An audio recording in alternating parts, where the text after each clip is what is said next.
Bersama rombongan, Raja Juli memantau langsung penanganan kebakaran hutan dan lahan di Gunung Bromo. Raja Juli mengungkapkan jika pemerintah mengerahkan segala upaya untuk memadamkan api. Masyarakat diimbau agar tidak bermain api di kawasan hutan dan lahan mengingat cuaca panas dan kekeringan bisa menimbulkan kebakaran terjadi. Dan oleh karena itu dari pemerintah kami terus berkoordinasi ya untuk menyelesaikan mengantisipasi karhutla ini. Namun saat bersamaan saya juga menghimbau kepada masyarakat, partisipasi masyarakat untuk menyelesaikan masalah ini sangat penting ya. Jangan ada lagi yang bermain api ini secara literal main api, ya, apakah itu rokok atau yang lebih nakal lagi land clearing ya, terutama di luar Jawa ya. Itu masih banyak terjadi. Jadi berharap sekali lagi mohon tidak bermain api, dan saya kira pihak penegak hukum sudah komit juga menyatakan bahwa siapapun yang melakukan pembakaran lahan, hutan dan lahan akan mendapatkan hukuman yang setimpal. Terkait meluasnya kebakaran Taman Nasional Gunung Bromo, Mensesnek Prasetyo Hadi menyebut pemerintah pusat dan daerah terus berkoordinasi untuk menyelesaikan permasalahan tersebut. Mensesnek juga memastikan koordinasi dengan BMKG untuk merancang operasi modifikasi cuaca.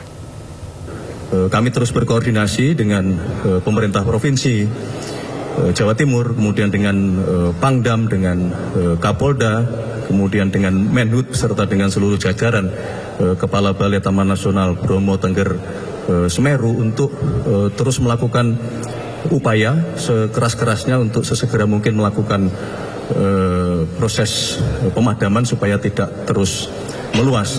Sambil juga tentunya kita menghimbau kepada seluruh masyarakat bahwa memang ini kondisi cuaca yang sangat kering sehingga rentan terjadinya percikan-percikan api, sehingga kami mohon dengan sangat kepada seluruh masyarakat untuk kita mawas diri ya, menghindari melakukan sesuatu yang berpotensi menimbulkan kebakaran-kebakaran yang tidak terkendali gitu.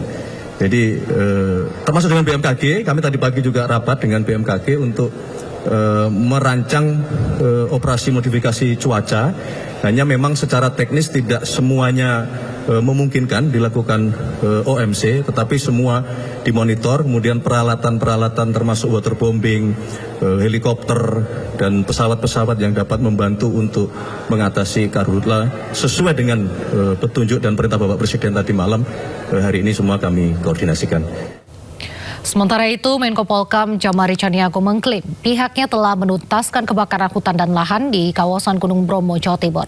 Meski demikian, kebakaran hutan dan lahan di sejumlah wilayah lainnya masih harus diwaspadai. Hal ini disampaikan Menko Polkam Jamari usai mengadakan rapat koordinasi terkait kebakaran hutan dan lahan bersama sejumlah jajaran. Menko Polkam menyebut pihaknya telah mengerahkan segala sumber daya mulai dari operasi darat hingga udara untuk menangani kebakaran yang melanda lebih dari 107 hektar wilayah hutan di Indonesia. Meski demikian, ia mengklaim pihaknya telah menuntaskan kebakaran di kawasan Gunung Bromo pada Minggu malam dan hanya tersisa titik-titik api kecil saja.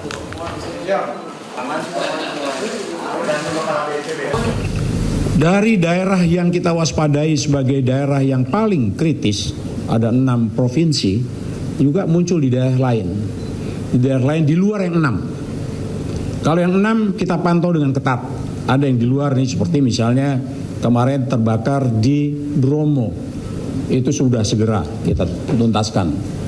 Semalam sudah tuntas, mungkin tinggal 1 titik api saja. Kemudian di Jawa Barat juga sudah selesai, di Gunung Gede Pangrango, di situ itu pun sudah selesai.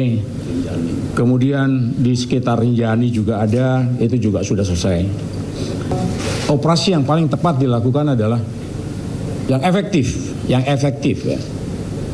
Operasi udara sebetulnya sangat efektif, menimbulkan hujan buatan yang dilakukan oleh BNPB. Itu yang paling efektif. Tetapi ada satu persyaratan yang harus kita hadapi, yaitu kita harus menemukan ada awan hujan, istilahnya awan hujan. Selama awan hujan itu tidak bisa kita temukan, tidak ada, kita tidak akan bisa membuat hujan buatan.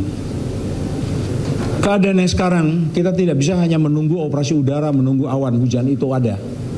Walaupun berdasarkan perkiraan sekarang ini pada minggu-minggu ini sampai dengan tanggal 18 Agustus itu ada 3 atau 4 hari kemungkinan awan hujan ada.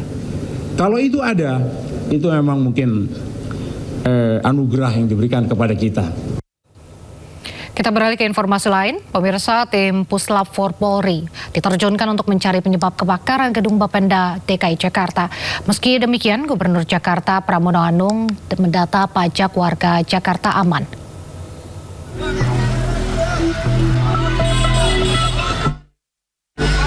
Petugas gabungan dari Puslap 4 Polri di Treskrimum Polda Metro Jaya, Satreskrim Polres Metro Jakarta Pusat dan Polsek Gambir sudah melakukan observasi menyeluruh dari lantai 1 hingga lantai 16 gedung Bapenda pasca kebakaran. Petugas juga mengambil sejumlah sampel seperti abu arang dari titik penyebaran api untuk diuji lebih lanjut. Namun proses olah TKP ditunda dan akan dilanjutkan hari Senin.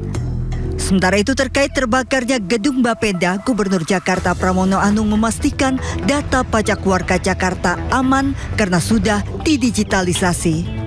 Namun imbas kebakaran akan terjadi pada gangguan di sejumlah perlintasan yang menggunakan lampu lalu lintas.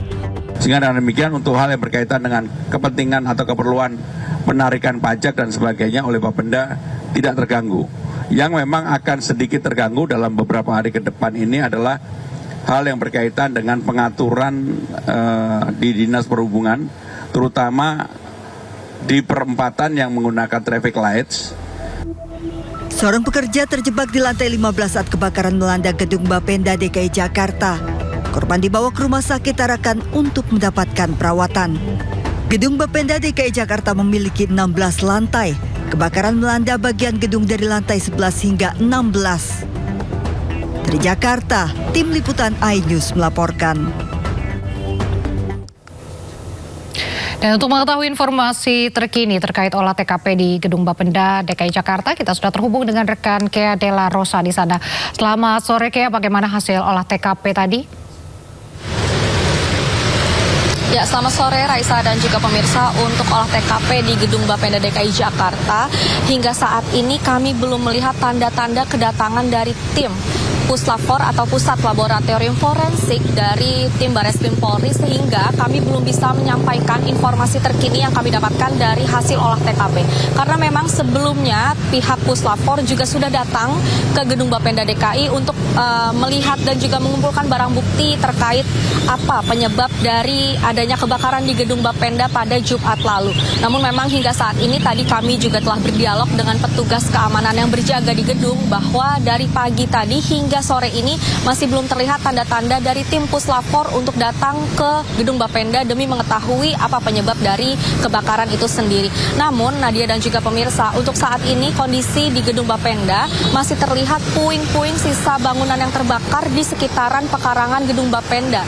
Selain itu, untuk aktivitas dari karyawan Bapenda DKI ini terlihat tidak ada, dan sudah ada pengumuman kecil bahwa dikasih tahu untuk warga Jakarta yang ingin melakukan ataupun bersurat ke Bapenda DKI dapat menggunakan email yang tertera, dan juga untuk karyawan Bapenda sendiri diberlakukan bekerja dari rumah atau bekerja secara daring. Memang untuk arus lalu lintas sendiri, Nadia dan juga pemirsa, sudah bisa dilewati oleh kendaraan karena memang pada Jumat lalu di depan gedung Bapenda ini ditutup jalanan karena masih banyaknya mobil pemadam untuk melakukan proses pendinginan dan juga pemadaman api. Sementara itu Nadia, kembali ke studio.